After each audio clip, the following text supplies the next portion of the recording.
Hey everyone, it's Don with Don's Field of Dreams Cards. My video today is kind of going to be a hodgepodge of things. I'm basically combining what we're going to be 3 videos into one video. That way I don't have to make as many, and it gives me a little more content. So the first item I wanted to share, I mentioned in my last video, was a gift from Jim, PickerJimS, and I'll leave a link to his channel below. Really good guy, and got to spend some time with him at the National and got to know him even better. Funny story about Jim. I said to Jim, I said, boy, without even seeing your face, your accent gives you away. And he's like, oh yeah, I know, I'm Italian. I was like, Italian? You're from New England. So he likes to say piccia, water, things like that. So I like to tease him about that. But here's the note he sent. And like many of you, I like to read them on camera. So, hi Don, I found this old postcard of Forbes Field and thought you would like it. It's a beautiful image of the field and the surrounding area. I also like that it is postmarked with a date, and the war stamp is cool. Talk to you soon. Take care. Jim, PickerJim. So here's the postcard he sent me, which I had no idea Jim was doing this. Came out of the blue, and it is beautiful. And unfortunately, I never got to see Forbes Field. I was too young when they tore it down. But the area of Pittsburgh and Oakland, where the University of Pittsburgh is, the part of the left field wall still stands, and it commemorates Bill Mazeroski hitting that home run against the Yankees in 1960. And there's the war savings bond stamps he was talking about, and you can see the date, 1943. And find it very interesting that they don't include, or didn't need to include, zip codes there. You can just see Pittsburgh 12 PA and North Attleboro, I think, Massachusetts. So Jim, thank you again. Sorry it took me so long to get to showing this, but an awesome piece for my collection. I really appreciate it. So the next item I want to show was kind of baffling yesterday. So I got home and this was sitting on my mailbox. And I was like, that must be for my wife. And I get to it, and it's got my name on it. I'm like, I didn't order anything that should come in this box. So I opened it yesterday, and I've already seen it. I'm just kind of recreating the packaging here. And it was just one slab card.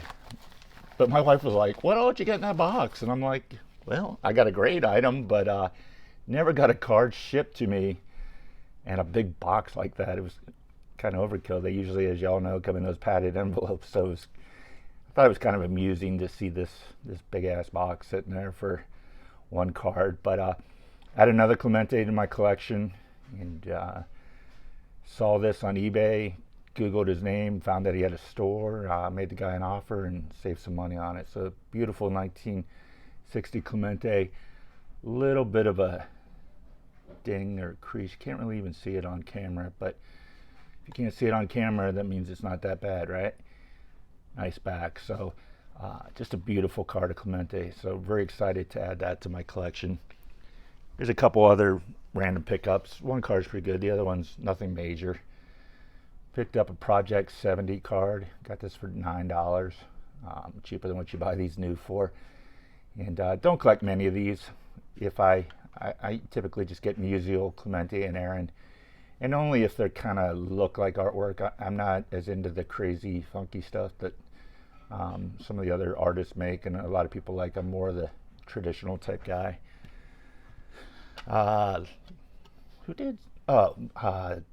George, Diamond Art Sports Cards, showed some 1982 Fleer packs and mentioned how I love those cards, and I just picked up this Cal Ripken Jr.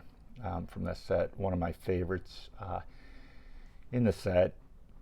Originally wanted a 9, but I can't tell the difference between this 8 and a 9, so very happy with that card. And then another nice vintage card that I picked up is this 1957 Topps Whitey Ford. I'd wanted this card for a long time, but just could never find it centered right, and the price they were paying. The flip on it's kind of looks brownish, and it's an old flip, obviously, by the numbers, comparing it to this Cal Ripken, how white that one is, and this one's kind of brown. Probably never will turn it in to get a new flip on it or case, but that's all right. Still a great card. So the last two things I'm going to show are actually football related, and not really a football collector. And I was talking to someone yesterday on the phone and said, "Oh, I went to a card show that was only 2 miles away," and he's like, "Oh, that's awesome, only 2 miles away." And I'm like, "Well, that's pretty much the best thing about it, because there was 30 or 40 tables.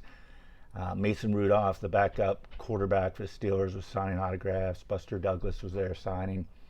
But there was not one vintage baseball table. There were a few random vintage cards here and there. Literally took me 10 minutes to walk through it, and I was about to walk out, and I said, well, let's just look at the dollar boxes. So these fit into my Penn State player collection. 10 cards for $10, and nothing crazy here. Adrian Amos, who played for Penn State. Why am I drawing a blank on his name here? Miles Sanders. Jeez. Allen Robinson, rookie for the Cowboys, Micah Parsons, who looks like he's going to be a stud. A Chris Godwin. And I kind of tend to, when I do pick these up, which is rare, I like to get them in their Penn State uniform. There's Miles Sanders again. Pat Freiermuth, who is a rookie for my Steelers, had 2 touchdown catches the other night, so it looks like he's going to be a stud too. So the last thing I'm going to share are some vintage football cards. And I have to blame this on Scott at Sconnie Traditions for buying these. It's his fault that he made me go down this rabbit hole. And when I said he made me, he obviously didn't. I had the fortunate pleasure of holding his unopened pack, and excuse me, Scott, I forget the year, but I believe Forrest Gregg's on it, and it was just awesome. And then when I got home from the National, I watched one of his videos. I believe it was like the top 20 Packers or something like that in his collection. They were just beautiful cards. So I was like, you know what, maybe I'll take a look at some Hall of Fame Steelers. So ended up buying some vintage cards. Thanks, Scott, for giving me another area to spend my money on. Really appreciate it. But in all seriousness, your stuff's amazing, and I'm totally joking here, but I believe this is Rod Woodson's rookie card. Not vintage, obviously, but for a 9, it was nice to add to the collection. So these next two, to me, is, first of all, I can't believe how cheap vintage football cards are compared to vintage baseball cards. And I'm not talking about Johnny Unitas or Jim Brown or the top guys. I'm sure they're probably pretty pricey. But I picked up this Ernie Stotner, who played for the Steelers, Hall of Famer, longtime coach for the Dallas Cowboys. Want to say I got this for around $18. To find a Hall of Famer from the 1960 Topps in baseball for $20 in a PSA 7, not going to happen. It's off-centered back here, but still a very cool card. And this one is of John Henry Johnson, running back for the Steelers in the 60s, and he's also in the Hall of Fame. And mint 9, I paid $70 for this. Again, trying to find a mint 9 of a 1964 baseball Hall of Famer for $70 is unreal to me. So got something else to collect now. Not that I needed it, but I'm not going to go like crazy on this, but every once in a while I'll take a look, just like I do the Penn State players.